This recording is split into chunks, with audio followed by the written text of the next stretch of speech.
Subscribe করবেন এবং subscribe বাটনের পরে একটা বেল আইকন আছে, এখানে বেল আইকনটাকে অল সিলেক্ট করে রাখবেন, তাহলে আমার নেক্সট ভিডিওগুলোর আপডেট আপনার কাছে চলে যাবে। তো এরপরে আমাদের যে ট্যাবটা আছে সেটা হচ্ছে আমাদের ডিজাইন ট্যাব, কারণ আমরা লাস্ট ভিডিওতে ড্র ট্যাব করেছি, এখন আমরা ডিজাইন ট্যাব করব। তো ডিজাইন ট্যাবটাও এমএস ওয়ার্ডের মতোই, কিছুটা ডিফারেন্স আছে এখানে, কিন্তু বেশি ডিফারেন্স নেই, কিছুটা আছে, সেটা আমরা এখন দেখবো। ঠিক আছে, চলেন আমরা ডিজাইন ট্যাবে চলে যাই।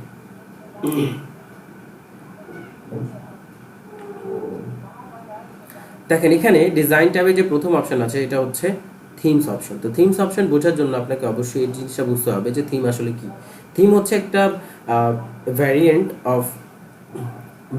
অফ প্রোডাক্ট, যেটা আপনি ইউজ করে আপনাদের একই কন্টেন্টকে একই কালারে, একই কম্বিনেশনে, একই গ্রাফিক্সে, একই ডিজাইনে সাজিয়ে নিতে পারেন। ঠিক আছে, থিম বললে এমন বলতে পারেন যে একই ড্রেস আপ অনেক কেউ একসাথে করলে যে একটা থিম ক্রিয়েট হয় সেটা।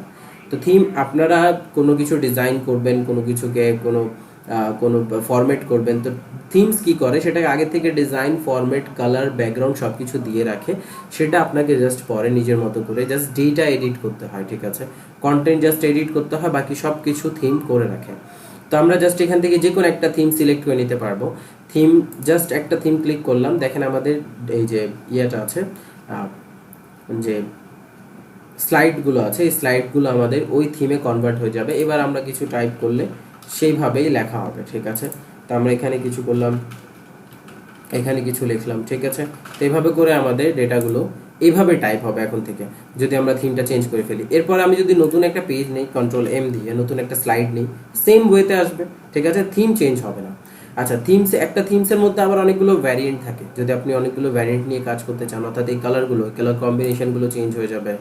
ঠিক আছে, অন্যান্য অনেক ডিজাইনস আছে, অনেক কিছু আছে, এখানে দেখেন কালারগুলো আছে, এই কালারগুলো চাইলে আপনি চেঞ্জ করে করে নিতে পারবেন, কালার চেঞ্জ করতে পারবেন, ফন্ট চেঞ্জ করতে পারবেন, এফেক্ট চেঞ্জ করতে পারবেন, ব্যাকগ্রাউন্ড স্টাইল চেঞ্জ করতে পারবেন। ঠিক আছে, তাও আমি আপনাদেরকে ওগুলো ব্যাখ্যা করতেছি একটু পরে। দেখেন এইখান থেকে আরও থিমস আছে, আপনি চাইলে যে থিমস ইচ্ছা সেই থিম নিয়ে কাজ করতে পারবেন, সেটা আপনার উপর নির্ভর করে। তারপর ব্রাউজ ফর থিম, আপনি নতুন থিম ব্রাউজও করতে পারবেন। আর সেভ কারেন্ট থিম, আপনি যদি কোনো থিম অনেক বেশি ইউজ করেন আর বা আপনার রেগুলার ওই থিমটাই ইউজ করতে হয়, তাহলে আপনি সেই থিমটাকে সেভ করে নিতে পারবেন। ঠিক আছে, তারপর দেখেন এখানে ভ্যারিয়েন্টস আছে, ভ্যারিয়েন্টসের মধ্যে কিছু কালার্স আছে, আপনি চাইলে এই কালারের কম্বিনেশনগুলোকে আপনি অন্যান্য কালারের কম্বিনেশনের সাথে চেঞ্জ করে নিতে পারেন। সেটা নির্ভর করে আপনার কালার প্যালেটের উপর। কালার প্লেট কোনটা, এই যে হোম ট্যাবে আপনারা যেগুলো দেখেন, এই কালার যে প্লেটগুলো আছে, এই যে এখানে যে কালার প্লেটগুলো আছে, এই কালার প্লেটগুলো বিভিন্ন ডিজাইনের থাকে, তো এগুলো আমরা চেঞ্জ করতে পারি এখান থেকে ডিজাইন ট্যাবের এই কালার থিমের কালার অপশন থেকে। এখান থেকে আপনি কালার প্লেটগুলো চেঞ্জ করে নিতে পারবেন। এইটা চেঞ্জ করার সাথে সাথে আপনার হোল ডকুমেন্টে, অর্থাৎ আপনার যে পাওয়ার পয়েন্টের যে টুল আছে, এই পুরো টুলে এই প্লেটগুলো অ্যাক্টিভেট হয়ে যাবে। ঠিক আছে, তারপরে যে ফন্ট, আপনি যদি এখান থেকে ফন্ট চেঞ্জ করেন তাহলে হোল ডকুমেন্টের ফন্ট চেঞ্জ হয়ে যাবে। এফেক্টস আছে, এফেক্টসগুলো তেমন কোনো কাজের না, বাট একটু বেশি কাজে লাগবে। এখানে পাওয়ার পয়েন্টে একটু কাজে লাগে, কিন্তু বাইরে কাজে লাগে না এটা। ঠিক আছে, যেমন ওয়ার্ডে, এমএস ওয়ার্ডে এগুলো কাজে লাগে না, বাট পাওয়ার পয়েন্টে এগুলো কাজে লাগবে। এফেক্ট আছে বিভিন্ন ওয়ার্ডের উপর, শ্যাডো ফালানো, টপ শ্যাডো ফালানো, ডাউন শ্যাডো ফালানো। দেখেন এই যে আমি ক্লিক করতেছি আমাদের ডিজাইনে, দেখেন এখানে চেঞ্জেস দেখা যাবে, যে এখানে দেখেন এখানে চেঞ্জেস দেখা যাচ্ছে না, এরকম করে আমরা একটু শ্যাডো দিতে পারি, এফেক্ট দিতে পারি, এভাবে আমরা ইউজ করতে পারি। তারপর ব্যাকগ্রাউন্ডের স্টাইল আছে, ব্যাকগ্রাউন্ডের স্টাইল আপনি চাইলে চেঞ্জ করতে পারবেন, হোয়াইট আছে, গ্রে আছে, ব্ল্যাক আছে, অনেকগুলো স্টাইল আছে এখানে, আপনি চাইলে চেঞ্জ করতে পারবেন। ফরম্যাট ব্যাকগ্রাউন্ড করবেন, আপনার ব্যাকগ্রাউন্ডটা ফরম্যাট করতে পারবেন, আপনি ফরম্যাট ব্যাকগ্রাউন্ডে ক্লিক করবেন, জাস্ট ফরম্যাট হয়ে যাবে। এই যে এখানে ফরম্যাট ব্যাকগ্রাউন্ডে ক্লিক করলাম, সাইড প্যানেল ওপেন হয়েছে, এটা আমি একটু পরে আপনাদের ব্যাখ্যা করবো, সমস্যা নেই। এই হচ্ছে আমাদের ভ্যারিয়েন্টস থিম, একটা থিমের মধ্যে আবার ভ্যারিয়েন্টসের মধ্যে আবার বিভিন্ন স্টাইল ফন্টস আছে, এগুলো আপনি চেঞ্জ করে নিতে পারবেন। তারপর আছে স্লাইড সাইজ, আপনি স্লাইডের কীরকম সাইজ রাখতে চান। ধরেন আপনি একটা স্লাইড বানাচ্ছেন বা একটা পাওয়ার পয়েন্ট প্রেজেন্টেশন বানাচ্ছেন, সেটা আপনি সবাইকে ফোনের থ্রুতে দেখাবেন, অর্থাৎ স্মার্টফোনগুলোতে চালাবেন, এমনভাবে আছে। ঠিক আছে, অথবা লম্বা একটা স্ক্রিনে চালাবেন, সেরকম আছে। তো তখন তো এই যে এই লেন্থের বা এই উইথের যে এই উইথের যে ফ্রেম আছে, এটা তো কাজ করবে না সেখানে, তাই না? কারণ সেখানে আপনি যদি এটা দেন তাহলে তো ফ্রেম ছোট হয়ে যাবে, ফ্রেম আপনার ফোনের স্ক্রিন বড় থাকবে কিন্তু এটা ফ্রেম ছোট হয়ে যাবে লম্বায়, ঠিক না? তো এভাবে আমরা স্লাইডের সাইজ সিলেক্ট করতে পারি। স্ট্যান্ডার্ড হচ্ছে 4:3 আর হোয়াইট স্ক্রিন হচ্ছে 16:9। হোয়াইট স্ক্রিন মানে হচ্ছে যেটা ইউটিউব ভিডিও আকারে স্ক্রিন বলি আমরা। ঠিক আছে, কাস্টম স্লাইড সাইজ, আপনি যদি চান অন্যান্য স্লাইডের সাইজ নিয়ে নিতে পারবেন। পোর্ট্রেট করতে পারবেন, পোর্ট্রেট করার পর আপনি এখান থেকে একটুকু রেখে ওকে ক্লিক করেন, দেখেন এটা পোর্ট্রেটে ক্লিক হয়ে যাবে। আচ্ছা, এখানে বলতেছে ম্যাক্সিমাইজ করবে নাকি ইনশিওর ফিট করবে, আপনি অবশ্যই এটাকে বলবেন ইনশিওর ফিট করতে। ঠিক আছে, দেখেন ইনশর্ট ফিট করে দিয়েছে, এটা এখন ফোনের সাইজ হয়ে গেছে, তাই না? এইভাবে আমরা আমাদের স্লাইডকে সাইজকে ফরম্যাট করে নিতে পারি। তারপর আছে ফরম্যাট ব্যাকগ্রাউন্ড, যেটা আপনাদেরকে একটু আগে এখানে দেখিয়ে আসলাম, ব্যাকগ্রাউন্ড স্টাইলে যে ফরম্যাট ব্যাকগ্রাউন্ড, জাস্ট এখানে ক্লিক করেন, সাইডে একটা প্যানেল ওপেন হবে। এটার মাধ্যমে কি করতে পারবেন, এটার মাধ্যমে আপনি অনেক কিছু করতে পারবেন, লাইক আপনার ব্যাকগ্রাউন্ডে যে কোনো ধরনের সাইড কালার, যে কোনো ধরনের ডিজাইন আপনি ফিল করাতে পারবেন। প্রথম যে অপশন আছে এটা হচ্ছে সলিড ফিল, যে ব্যাকগ্রাউন্ডে যে সাদা কালার দেখতেছেন এটা হচ্ছে সলিড ফিল। যদি আপনি এখান থেকে কালার চেঞ্জ করেন তাহলে দেখবেন কালার চেঞ্জ হয়ে যাবে, ঠিক আছে? তো এই হচ্ছে আমাদের সলিড ফিল। তারপর আছে গ্রেডিয়েন্ট ফিল, আপনি যদি চান দুইটা কালারে চেঞ্জ করতে তাহলে গ্রেডিয়েন্ট ফিল করাতে পারবেন এখান থেকে লিনিয়ার টাইপ রাখতে পারবেন, রেডিয়াল, রেক্ট্যাঙ্গুলার, পাথ, এখানে যে কোনো ডিজাইন আপনি রাখতে পারবেন, ঠিক আছে? তো এখান থেকে যে কোনো স্টাইলে আপনি রেখে তারপর এখান থেকে কালার চেঞ্জ করতে পারবেন, ডিরেকশন কোন দিকে যাবে, উপর থেকে নিচে নাকি না, তারপর এখানে কালার চেঞ্জ করাতে পারবেন যেখানে ইচ্ছা সেভাবে। তারপর কালার কম্বিনেশনের মধ্যে কালারের ডার্কনেসটাকে কম বেশি করতে পারবেন, ঠিক আছে? এই যে উপর থেকে নিচে বা নিচে থেকে উপরে একটু কম বেশি করে নেওয়া, এটা আপনার উপর নির্ভর করবে, আপনি যেভাবে ইচ্ছা সেভাবে নিয়ে নিতে পারবেন। কালার কম্বিনেশনটা আপনি চেঞ্জ করে নিতে পারবেন, যদি আপনি চান এই কালারটা দরকার তাহলে ওই কালারটা আপনাকে দিয়ে দিবে, আপনি যেভাবে ইচ্ছা সেভাবে এখান থেকে ডিজাইন করে নিতে পারবেন, ঠিক আছে?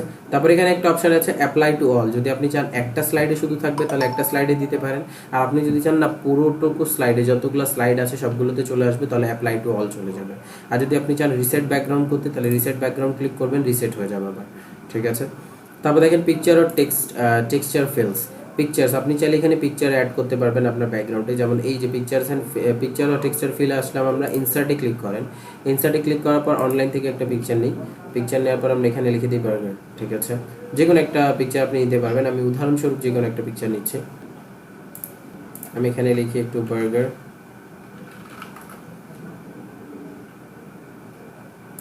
এটা লেখার পর আমরা ইনসার্ট করে দিই, দেখেন এখানে আমাদের পিকচারটা প্রথমে ডাউনলোড হবে তারপর ইনসার্ট হয়ে যাবে, এখানে দেখেন আমাদের ব্যাকগ্রাউন্ডে পিকচারটা চলে আসছে। আপনি চাইলে এটাকে একটু এদিক ওদিক করে নিতে পারবেন, লেফট থেকে সরানো, রাইট থেকে সরানো, ঠিক আছে? এরকম করে স্ট্রেচ করে নিতে পারবেন, রাইট থেকে যদি আপনি এই পাশে নিয়ে আসতে চান বা স্ট্রেচ করে নিয়ে আসতে চান।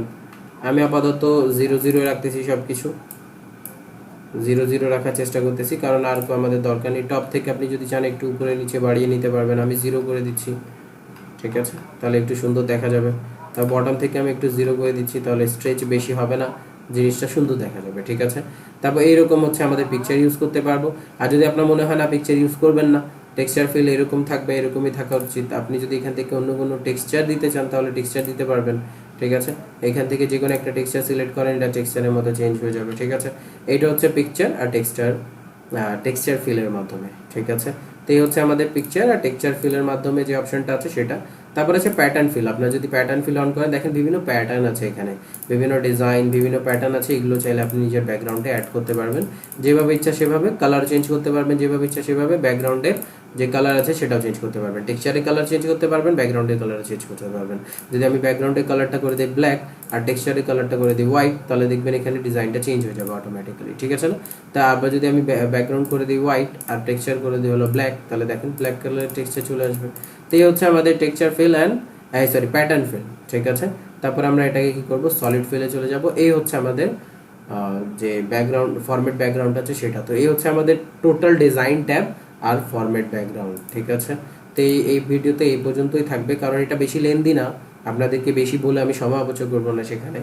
আচ্ছা, তো এই ডিজাইন ট্যাবটা এরকমই কাজে আসবে আপনাদের। ডিজাইন ট্যাবের সবচেয়ে বেস্ট কাজ হচ্ছে যে আপনাদেরকে ডিজাইনের অর্ধেক কাজটা সে করে দেয়, বাকিটুকু জাস্ট আপনাকে ডেটা বসাতে হয়, আর ডেটাটাকে একটু এডিট করতে হয় নিজের মতো করে, ঠিক আছে? তো এই হচ্ছে আমাদের ডিজাইন ট্যাব। এই ভিডিও এই পর্যন্তই। সুস্থ থাকবেন, ভালো থাকবেন, লাইক করবেন, শেয়ার করবেন, সাবস্ক্রাইব করবেন, বেল আইকন ক্লিক করে পাশে থাকবেন। কোনো সমস্যা হলে কমেন্টে জানাবেন। ধন্যবাদ সবাইকে।